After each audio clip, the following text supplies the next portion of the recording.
Seen, or rather more often only heard, on talus slopes of the Rocky Mountains alpine tundra is the American Pika. They can be hard to spot if you don't know where to look.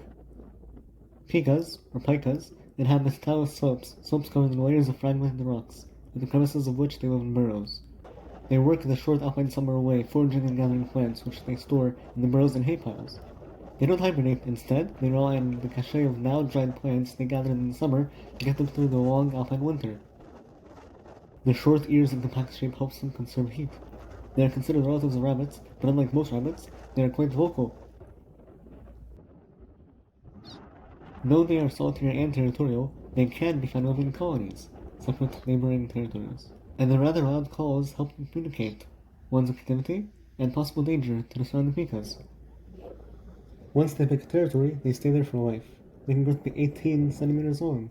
Different populations are known to have different dialects. Predators of the pika include canines, weasels, and birds of prey. Weird but interesting fact, one way pikas conserve moisture is by concentrating their urine into uric acid crystals. When looking for food to eat immediately, pikas tend to stay within 2 meters of their territory. But while looking for plants to store as hay, they are known to travel as far as 20 meters beyond their territory. While most pikas forage for hay pile material, some steal from others. Pikas try to make sure their hay piles don't get wet, or else the cache will rot. They even gather plants that is toxic to them, the alpine avens, just because it helps preserve their hay piles.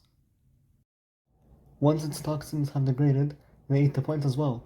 After a gestation period of a month, litters of 2 to 6 are born, and after another month, they leave the den.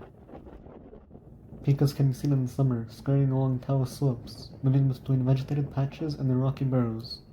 They can live to be 7 years old. Pikas are quite sensitive to temperature. Their rocky burrows help them cool off away from the warm summer sun, and thick wintertime blankets of snow further help insulate their burrows from the cold. The bad news is, they are in danger of possible extinction. Localized extinctions are already occurring, like in some parts of the Sierra Nevada. Rising temperatures cause a whole host of problems to these alpine critters. As temperatures rise, mountain ecosystems gradually shift up, except for alpine ecosystems, as they, already at the top, have nowhere to go until they shrink as subalpine ecosystems creep upwards. Unusually hotter temperatures decrease the forage quality upon which pikas depend. In addition, hotter temperatures increase the risk of them overheating.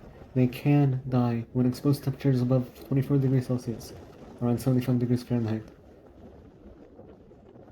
Also, warmer temperatures lead to less snow cover, which doesn't insulate the pikas in their rocky burrows enough during the winter, leading some to freeze to death. Clearly, pikas are in a dire situation. The plight represents how mountain ecosystems and their inhabitants, especially the alpine ecosystem, are at risk of literally shifting off the face of the earth due to anthropogenically exacerbated climate change. Though tiny in size, their continued existence means the protection, conservation, and preservation of alpine tundra.